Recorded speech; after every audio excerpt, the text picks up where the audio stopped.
예수 그리스도 당신을 드러내는 것, 이것이 산상수훈의 키입니다. 이 묵상의 키가 없으면 산상수훈의 말씀은 성경을 여는 문이라고 했는데, 모든 성경을 도덕적인 수준이나 실천적인 행위로만 규정하기 쉽습니다. 그래서 세상을 변화시키자라고 하는 구호 정도로 또 안 되는 자기를 보고 후회하고, 왜 남은 안 되냐고 손가락질하는, 그러면서 믿음을 달라고 구하는 정도의 수준에 머무르게 됩니다. 결국 자기도 속고 남도 속게 되죠. 자, 이런 맥락을 가지고 오늘 말씀도 한번 여러분이 함께 묵상해 보도록 해보겠습니다. 자, 오늘 본문은 38절 시작입니다. 시작. 또 눈은 눈으로 이는 이로 갚으라 하였다는 것을 너희가 들었으나. 들었다는 것은 변질됐다는 거죠. 하나님 말씀이 기록되었는데 너희는 기록된 말씀을 보지 않고 그걸 계속 듣기만 하여서 결국 요 말씀밖에 너희가 모르는데, 눈은 눈으로 이는 이로. 아마 여러분에게도 이 구절은 좀 익숙할 것입니다. 그러면 기본적으로 이것이 가해자든 피해자든 사람의 가장 기쁜 본능이 복수에 있다는 것을 우리는 이미 가인과 아벨의 사건을 통해 잘 알고 있습니다. 이걸 보여주지요. 그래서 기본적인 공동체의 질서를 잡는데 이 말씀은 당연히 필요한 말씀일 것입니다. 자기 의가 기준이 되다 보면은 어떤 일이 일어날까요? 가해자는, 때린 사람은 나는 그렇게 세게 안 때렸어, 그 정도 가지고 뭘, 자기 중심이 되기 때문에 늘 자기를 변호하는 데 익숙할 것입니다. 그러면 맞은 사람, 피해자는 어떡할까요? 요만큼 맞았는데도 부풀리겠죠. 굉장히 상처가 크다고, 나 거의 죽을 뻔했다고. 그래서 더 얻고 싶고 더 그것으로 그 사람을 보복하고 싶은 마음이 들지요. 사실 모든 인류의 분열과 전쟁은 바로 여기서부터 시작되는 것입니다. 내가 당한 것을 그대로 갚아주겠다. 그래서 이 말씀은 가해자는 스스로 자기를 돌아보아 죄를 인정하고 참회하는 마음이 있어야 되고, 피해자는 설령 억울함을 당했다 해도 그것에 너무 집착해서 그 이상의 것을 요구하거나 가족이나 동족의 비극으로 넘어가지 않는 절제되는 모습이 필요하다. 즉 양방의 질서가 필요한 것이 원래 공동체의 질서적으로 하면은 눈에는 눈, 이에는 이에 질서적인 면이 이 말씀일 것입니다. 그래서 이 말씀에 전제되는 것이 꼭 아까 말씀드렸던 출애굽기, 레위기, 신명기의 세 구절이 있잖아요. 그 세 구절의 앞에 어떤 구절이 있냐면 이 구절이 있어요. 신명기 19장 18절, 재판장은 자세히 조사하여. 자세히 먼저 보라는 거예요. 이게 눈은 눈으로인지 이는 이인 건지 먼저 자세히 조사해요. 저는 이 자세히 조사해가 오늘날 그리스도인에게, 한국의 그리스도인에게 특별히 필요하다고 생각합니다. 한국의 그리스도인을 향해서 냄비 그리스도인이라고 합니다. 너무 빨리 끌었다가 너무 금방 없어지고, 그래서 지금 줄어드는 게, 지금 세계 기독교 역사상 이 줄어가는 역사가 제일 빠르다고 할 정도 아닙니까? 올라가는 것이 자랑할 것이 아니라 천천히 가더라도 말씀 중심으로 가는 믿음이 너무 소중합니다. 믿음은 어떤 거죠? 자세히 조사해요. 이 조사한다는 말씀이 묵상이란 단어와 같은 어원입니다. 이그제민이라는 살피다라는 단어인데 자세히 살펴야 됩니다. 여러분이 말씀을 자세히 보아, 그 말씀을 잘 들어서 그 증인이 거짓 증거하여 형제를 거짓으로 모함한 것이 판명되면 그가 그의 형제에게 행하려고 꾀한 그대로 그에게 행하여 너희 중에서 악을 제하라. 그런데 바로 이 다음 구절이 뭐냐면 눈에는 눈, 이에는 이인 거예요. 자세히 조사한 다음에, 본 다음에 눈에는 이, 감정적으로 하지 말라는 것이죠. 자, 그런데 어떤 변질이 일어난 거죠? 마땅히 하나님의 백성인 형제, 이웃, 친구들이 되는 그 하나님의 백성들을 자세히 잘 조사하여 살펴서 옳은 결정을 내려줘야 될 서기관과 바리새인들이 자기의 의의 기준을 가지고 구원받지 못할 사람들을 율법으로 다 정해놓은 거예요. 그래서 여러분이 맹세하지 말라, 살인하지 말라, 오늘, 이에는 이, 눈에는 눈, 여기 모든 단어가 형제라는 단어, 이웃이라는 단어가 계속 반복됩니다. 형제에게 노하는 자마다, 형제에 대해서 라가라고 하는 자마다, 형제에 대해서 미련한 자는 길거리 지나가는 그 형제가 아닙니다. 아들 포스란 말은 어머니의 자궁으로 똑같은 하나님의 백성임에도 불구하고 누구는 천국에 들어갈 수 있고 누구는 들어갈 수 없게 만든, 가난한 사람 못 들어가요, 여자 못 들어가요, 과부 못 들어가요, 또 병든 자 못 들어가요, 이방인 못 들어가요. 모든 사람들을 자기 의로 규정해 놓은 그 잘못 재판하는 재판장들에게 오늘 이 말씀을 드러내면서 예수님이 이것을 당신이 어떤 분인지를 점진적으로 계속 드러내고 있는 말씀이 이 말씀인 거예요. 그래서 오늘 38절에 또 눈은 눈으로 이는 이로 갚으라는 것을 너희가 들었으나의 말씀은 이미 레위기 말씀을 통하여 이 말씀이 보복하라는 말씀이 아니라 보복하지 말라고 하는 하나님의 사랑을 드러내는 구속사적인 말씀인 것을 보여주고 있어요. 자, 한번 볼게요. 바로 레위기 19장 18절인데요 첫 번째 단어가 뭐냐면 원수를 갚지 말며. 근데 지금 이스라엘 사람들은 어떻게 들은 거죠? 눈은 눈으로, 이는 이로. 여러분도 이걸 아마 사용하신 분이 있을 거예요. 그래? 네가 그렇게 나와?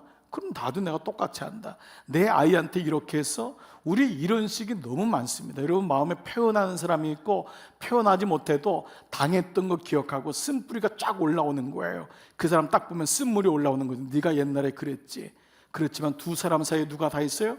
예수님이 있는데도 십자가가 워킹이 안 되는 거예요. 왜냐하면 눈엔 눈으로, 이는 이로. 이게 내 안에 있는 거예요. 근데 예수님 뭐라 그랬어요? 이미 원수를 갚지 말며. 너에게 이것을 준 것은 그런 위주가 아니다라는 거예요. 동포를 원망하지 말며 나가서 뭐예요? 내 이웃 사랑하기를 내 자신과 같이 사랑하라. 여기까지 가야 된다라는 말씀을 하고 있죠. 자, 그래서 여러분 계속 말씀드리는 형제와 이웃, 친구, 이런 말씀들이 구속사적으로 율법으로 구원받지 못하게 규정된 사람이란 말이에요. 그러니까 그냥 형제에 대해서, 여러분 친구에 대해서 뭐 누구한테 미련한 놈이라도 지옥불에 가는 것이 아니라 그 형제가 아들 포스임을 우리는 알았던 거예요. 예수님이 현장에서 가늠한 여인을 데려왔을 때 사람들이 다 돌로 쳐 죽이려고 했잖아요. 율법으로 죽이려고 했을 때 그 여자에게, 그 사람들에게 죄 없는 자가 먼저 돌로 치라. 그리고 그 여자에게 뭐라 그러죠? 여자여, 너를 정죄하던 자가 어디 있느냐? 없다 그러죠. 근데 그 여자라는 단어가 귀네라고 하는 헬라어인데, 이 귀네는 놀랍게도 모든 여자에게 다 쓰는 말입니다. 아주머니에게도 쓰고 귀부인도 쓰고 메이드, 하인에게도 쓰고 딸에게도 씁니다. 이 말은 뭐냐 하면 예수 그리스도를 믿음으로 말미암는 의가, 그 하나님의 의가 차별이 없느니라라는 말씀이 예수님을 통하여 계속해서 이루어지고 있음을 말씀하고 있는 거예요. 너희는 너희의 형제를 어떻게 라가라고 해서 구원받지 못하게 하고, 너희의 형제를 미련하다고 하여서 공회에 잡히고 지옥불에 가는 그런 행함을 하느냐라는 말씀이 지금 여러분이 팔복의 말씀을 계속 들으면서, 산상수훈의 말씀을 들으면서 기억하고 있을 것입니다. 그래서 이 말씀이 이에는 이, 눈에는 눈과 연결된 말씀에 어떻게 계속 되냐면 레위기 19장 10절 내 포도원의 열매를 다 따르지 말며 내 포도원에 떨어진 열매도 줍지 말고 가난한 사람과 거류민을 위하여. 이건 이방인이란 말이에요.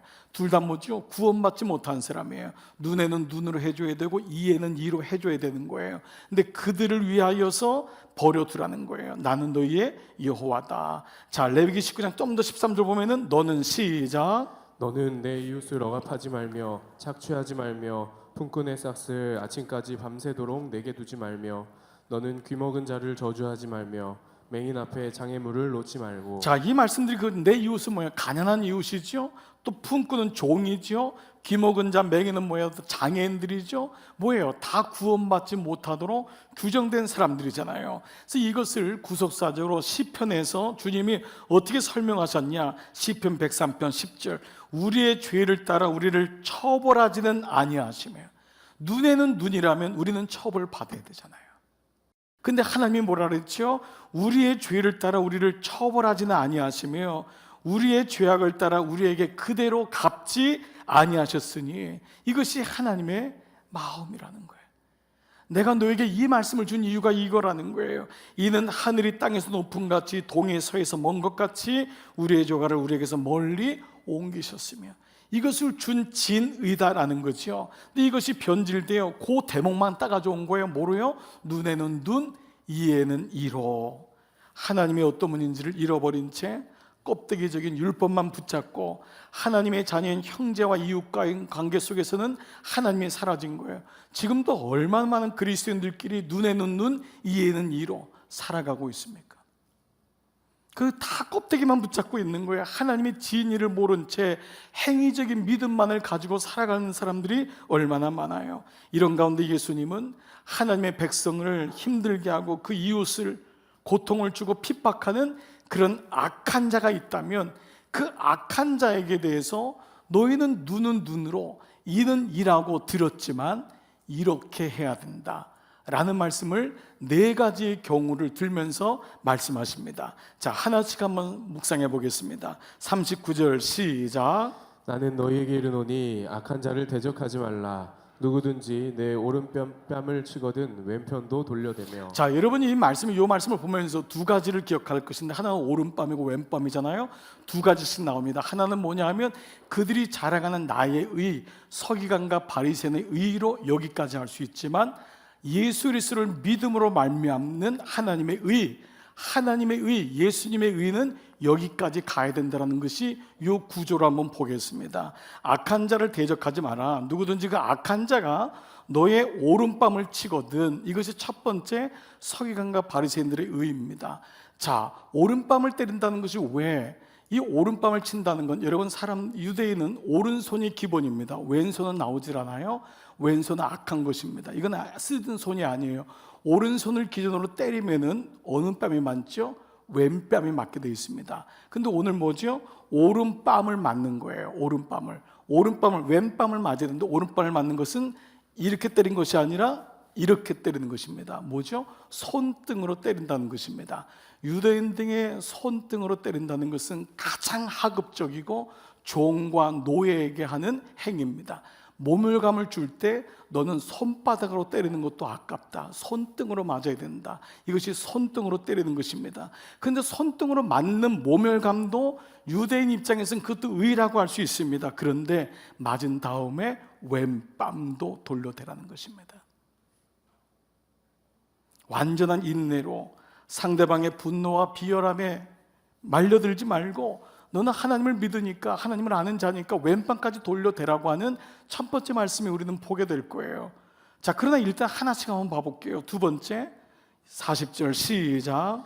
또 너를 고발하여 속옷을 가지고자 하는 자에게 겉옷까지도 가지게 하며. 자, 첫 번째 고발하여 속옷을 뺏긴 당하는 것도 서기관과 바리새인의 의로 첫 번째 나오는 것입니다.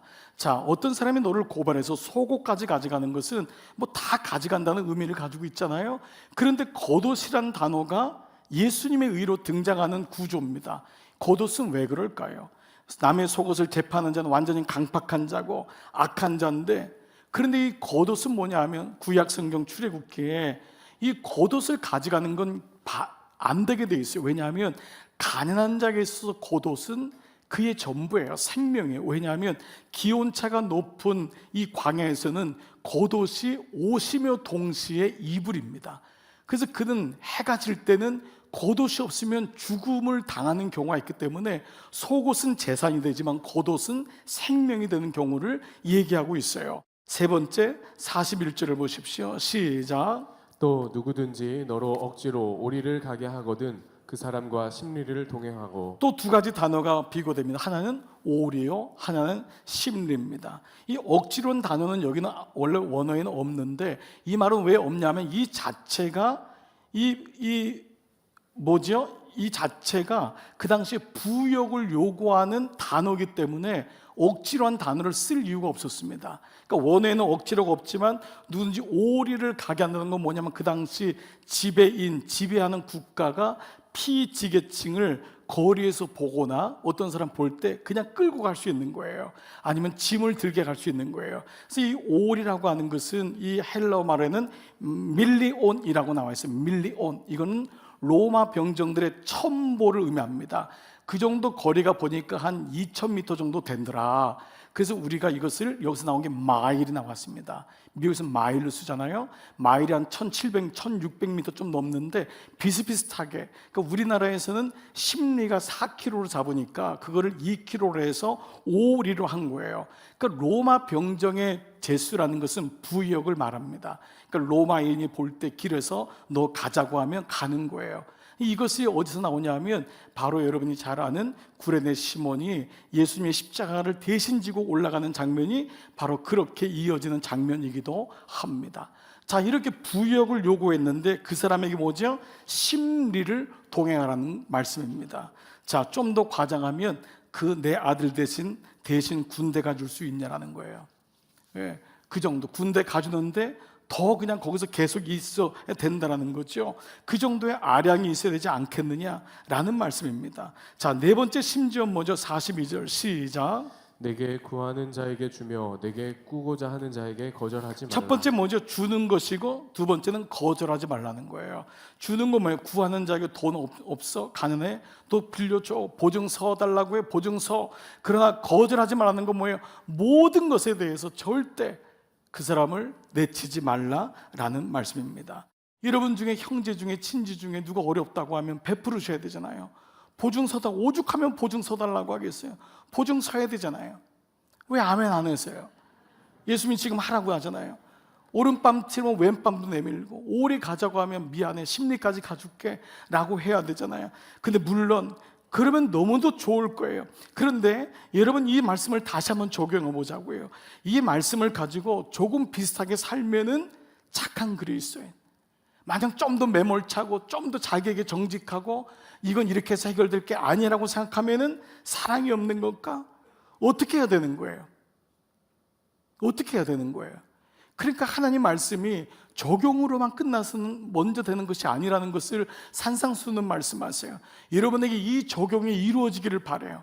그러나 산상수는 우리의 도덕적인 가치를 높이고 이만큼 하니까 그리스도인이고 이만큼 하니까 목사여 장로여 권세라는 것을 얘기하지 않는 거예요. 먼저는 뭐냐면 산상수는 당신을 드러내는 거예요.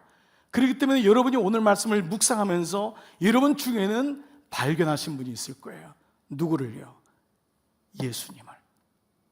이분이 예수님이시구나.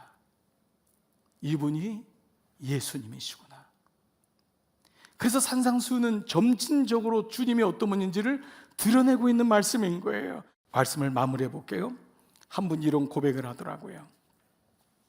목사님, 저는 사실 산상수훈이 어떤 말씀인지를 잘 몰랐습니다. 그래서 묵상하면은 묵상할수록 어렵고 난감하기만 했습니다.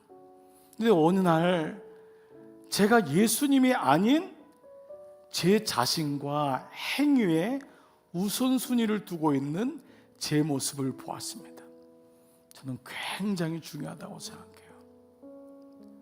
산상 말씀이 어려운 것이 아니라 그 말씀이 아닌 예수님이 아닌 내 자신과 행위에다가 먼저 말씀의 기준을 두었기 때문에 그렇게 오래 예수를 믿지만 예수님이 안 보일 때가 너무도 많습니다.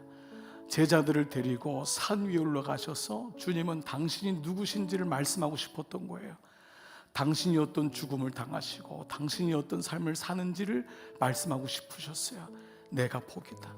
그래서 심령이 가난한 것이 복이고 애통한 것이 복이고 의에 줄이고 목마른 것이 복이고 핍박받는 자가 복이고, 이 말씀을 이해를 못하는 겁니다. 왜 하나님을 믿는데 가난해야 되고, 가난, 애통, 줄이고 핍박, 이런 단어는 나하고 관계없다고 생각하는 거예요. 나는 뭐예요? 하나님을 통해서 그저 행복하기만 원하는 거예요. 이분의 고백대로 내가 그동안 이 말씀이 어려웠던 것은 예수님이 아닌 내 자신과 행위에 우선순위를 두고 있는 내 모습을 보았기 때문입니다. 이 사람을 가르쳐 만약 내 행위나 내 우선순위에 있다면 이것을 가르쳐 우리는 종교인이라고 하는 것이 바로 여기에 따르는 것입니다. 플리츠 레데나워라고 이분이 쓴 종교에 매이지 않는 그리스도라는 책이 있습니다. 여러분에게 정말 필독을 정말 권면하는 책 중에 한 권입니다. 제가 이 책을 읽으면서 얼마나 흥분하면서 한동안 정말 두렵고 떠는 마음, 감사와 흥분의 마음을 갖췄는지 몰라요. 아주 작은 책인데 종교에 매이지 않는 그리스도인, 1972년도에 출간돼서 50년이 넘은 고전이지만 이제는 많은 사람이 잘 읽지 않는 것 같아요. 이 책은 로마서를 풀었는데 율법의 사람과 은혜의 사람이 어떤 사람인지를 명확하게 보여주고 있어요. 아마 여러분 중에 이 책을 읽는 사람은 내가 율법의 사람인지 은혜의 사람인지를 알게 될 거예요. 그리고 하나님이 나를 어디로 부르시는지를 여러분은 명확하게 보게 될 거예요. 서론에서 이 얘기가 나와요. 보통의 종교란 추종자들이 자신들의 노력으로 신에게 도달하고자, 보통 종교란 자신들의 노력으로 신에게 도달하고자 또는 신을 기쁘게 해드리고자 한다는 명목, 그 공통적인 특성을 가지고 있다. 그러나 기독교는, 그러나 제자도, 예수님 말씀하신 그 도는 오히려 하나님께서 인간에게 찾아오셨다는 것이 다르다. 일반적인 종교는 사람이 하나님을 기쁘게 하고 하나님께 나가지만 하나님께서 인간에게 찾아오셨다는 것이다. 인간의 노력으로 하나님을 발견할 수 없기 때문이다. 즉 기독교는 하나님이 우리를 위해 이미 이루신 일에 우리가 응답하는 것이다. 하나님이 우리를 위해 이미 이루신 일에 우리가 응답하는 것이다. 그러려면 하나님이 우리를 위해 이미 이루신 것이 무엇인지를 알아야 하는 것입니다. 그것이 구약과 신약의 말씀입니다. 이것을 모르고 아멘 아멘 소리 지르고 쫓아다니면 결국 자기 의에 빠지는 것입니다. 왜 교회가 본질적으로 말씀을 묵상해야 됩니까? 왜 하나님 하는 것을 이렇게 우리 교회가 지금 몰아가고 있고 여러분에게 푸시하고 있습니까? 하나님이 이미 이루어진 것을 모르면은 결국 50년 믿은 만큼 자기 의만 커질 뿐입니다. 이 책의 겉표지 그림이 한마디로 우리에게 우리의 모습을 드러내고 있어요. 이게 옛날 판이었는데 옛날 판이 트레이드 밀을 달리는 이 사람, 달려도 끝이 없고 늘 해도 똑같은 것 같고 수많은 그리스도인들이 자신도 인식하지 못하는 중에 종교적인 행위라는 연자방아를 돌리고 있다. 그러나 그 연자방아를 밟는 일에서 벗어날 길이 있다. 그것이 바로 율법의 마침이 되시는 예수 그리스도가 이 땅에 오신 것입니다. 그래서 우리의 믿음은 무엇입니까? 예수를 믿고 이렇게 살자가 아니라 예수를 아는 것, 믿는 것, 그것이 영생이라고 했어요. 그것이 믿는 것이에요. 그를 알고 믿는 것이에요. 여러분이 사는 것까지 안 가셔도 돼요. 가지는 나무에 붙어있기만 하면 되는 거예요. 그러면 저절로 열매를 맺는 것입니다. 굳이 여러분이 이렇게 살려고 애를 쓰고 그렇게 안 하셔도 돼요. 내가 이렇게 못 사는 건 내가 가지에 붙어있긴 나무에 붙어있지 않기 때문에 그래요. 붙었다가 떨어지기를 반복하기 때문에 그래요.